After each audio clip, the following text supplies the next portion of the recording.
Hi. Your Excellency, the President of the Republic of Kenya, Deputy President, and all protocols observed, dear delegates. Delegates, I'm also just one of you.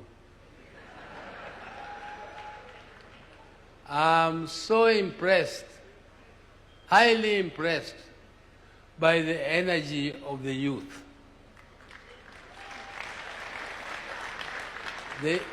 The youth has so much energy, and I'm happy that our country has a future. Because when you have such vibrant youth, then you know that this country will be in safe hands. And the development of this country to the level of Singapore. Ladies and gentlemen, my late brother used to worry the president, and he used to worry us in the party when we were drafting our own manifestos, that how can we, if at independence in 1963-64, Singapore was exactly at the same level of development as Kenya. Singapore, in terms of income per capita, in terms of the NDP, in terms of GDP,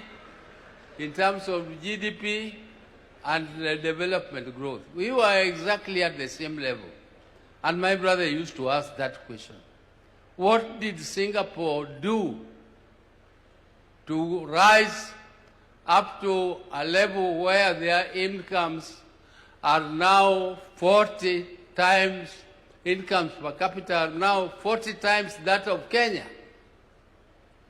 We must think as Kenyans.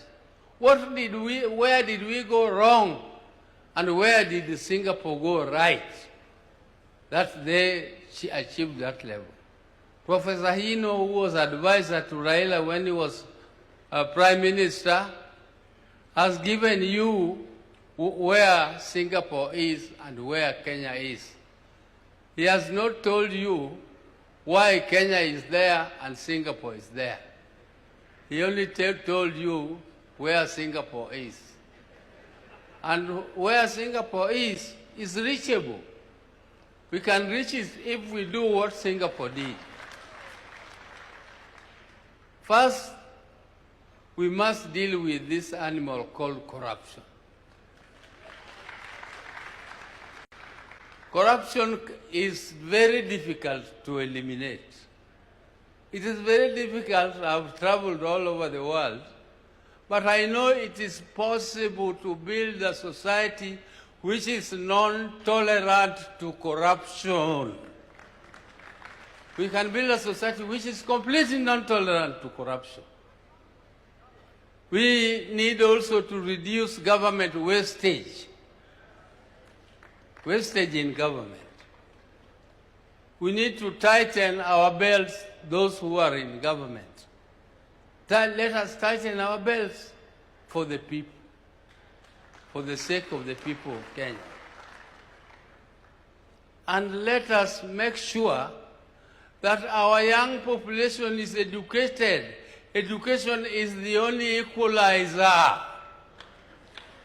And there is no shortcut to education. You have to educate young people who are trained in technical subjects so that you can attract investment. Government can only do infrastructure. Government cannot do development. Development is for the private sector. Government can only participate a little here and there. But for you to attract the private sector, you need to educate the young people. You are not going to import labor from elsewhere. The labor must come from us here. We have to get employment, and the employment is creatable. We can create it only if we educate our young people, and we also need to invest in research. People are talking about development, but they don't think that industry needs innovation. And industry cannot invest in innovation because it is too expensive. In every development plan, government should invest and support universities so that universities develop their capacities to do research, and research which is related to the industries, so that the industries can be innovative and therefore we become competitive in the international market.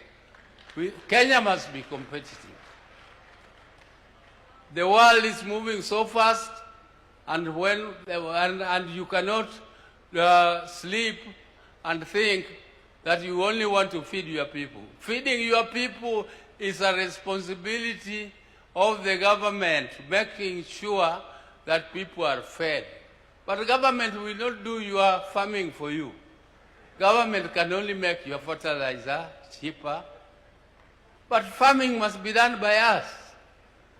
Government must facilitate. For those who have lived as long as I have, I don't know how many of them here, they don't know how difficult it is to gather like this.